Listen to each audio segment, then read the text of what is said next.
Now, church leaders say South Africa is at a spiritual and moral crossroads. The South African Community of Faith-Based Fraternals has called for a national day of prayer next week. That's to fight for the soul of our nation.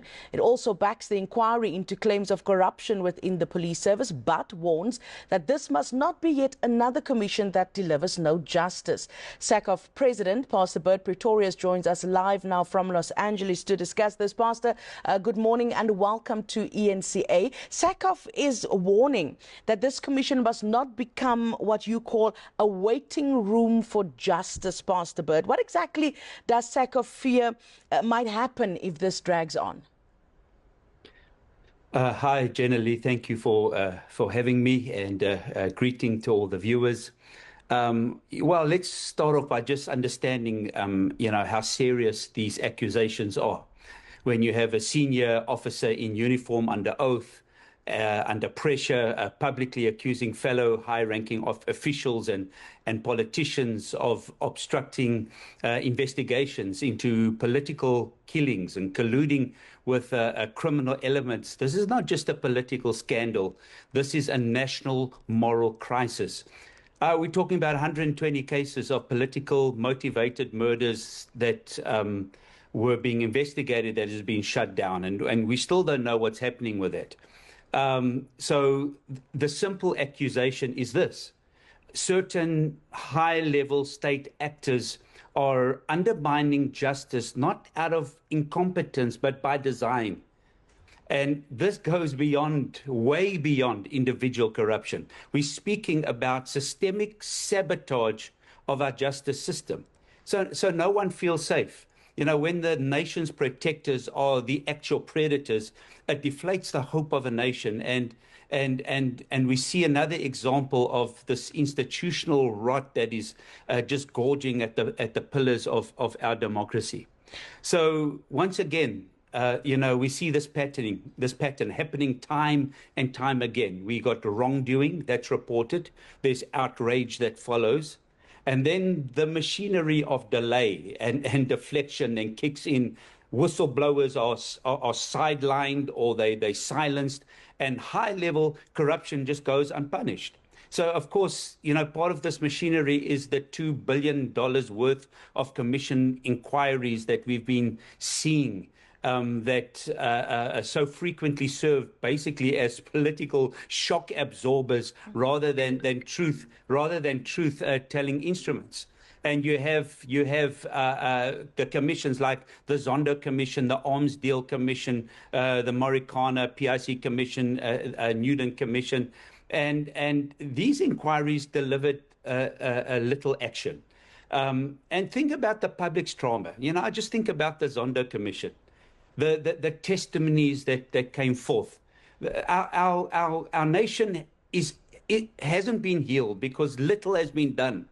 So it is just here where ordinary citizens start losing faith, not just in government, but in the idea of justice itself. I mean, seriously, these funds could have been used to build hospitals, staff clinics, equip schools with toilets, and even build churches to serve the people. Pastor Bert, I must say some of the wording that you've used to describe this is quite interesting. You're calling commissions of inquiry political shock absorbers. You're also saying that we're seeing corruption by design, and you're calling what we are seeing systemic sabotage. Yet, on the other hand, to an extent, you do welcome the inquiry. From SACOF's side then, considering everything that you've just said, what does justice done properly look like in this instance? Well, if you take the allegations, for example, and look, unfortunately, this instance has been highlighted. So we're bringing players, certain generals, certain politicians, and we don't know exactly, who's at fault. There's got to be proper investigation, and that's why we do welcome the investigation and the commission. But we've got allegations that are direct, it's public, it's fact-based, and my question is, if the evidence exists, why haven't charges not already been filed? The commission can follow, but justice needs to lead. So we've got to, the affected dockets refer to, need to be referred to the Independent Special Investigation Unit. But we need courageous leadership that acts decisively, on the information that we have. And then what we do need is we need political will to follow through and ensure the ends of justice are served. Now, we know, that individuals are innocent until proven guilty, but that principle cannot be used as a shield to avoid accountability altogether. And I think that's why, we do welcome the commission, is that we need the process that establishes the guilt and innocence. We need it to be rigorous. We need it to be open, and we need it to be transparent. But basically, we're crying for action rather than just mere, as I said, not just a waiting room, but rather it's got to be a place where there's a war room of truth. In other words, we are gauging truth to action, not to delay action.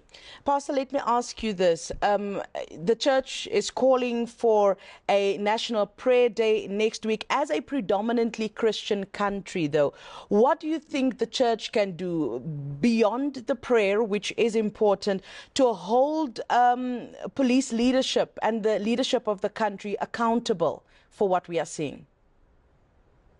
Well, from our side, the church, we are letting our voice be known, because the answer is not merely political change, but it's moral renewal that's needed. And that starts with leaders, and that includes political leaders, but that's church leaders and leaders of civil society and private sector, public sector. We cannot have a peaceful, prosperous society while the foundations and the values that help create and sustain it are cracking beneath our feet. So we need to repair the breach, not just paper over it. And that's why the church, will not remain silent when it comes to the integrity of our justice system. And that's why we are calling on our president to take bold and visible action. And that's why we appreciate the call for the commission. But that's why we're coming together as a nation for prayer, because that's where it starts. A nation coming back to God. And that's why we are calling on every church, every one of the communities, Christian-based communities, faith-based communities, for a time of prayer. And we actually not just going to do it on the 23rd. We're going to do it on the 22nd. We've got 3 days of prayer. Next Tuesday, Wednesday, and Thursday, we're calling for a time of prayer. Pastor, I really want to appreciate your time. Thank you so much. That was SACOF President Pastor Bert Pretorius talking to us about what he calls systemic sabotage that we are seeing. He's saying we're facing corruption by design. And as always, we always have conversations about the moral decay that we are seeing. Also calling for the Commission of Inquiry not just to become a waiting room and delay tactics. And he calls commissions of inquiries in South Africa political shock absorbers. So as you heard the pastor saying there to us, next week they are calling for days of prayer for the country to pray and battle, go into a war room for the soul of our country.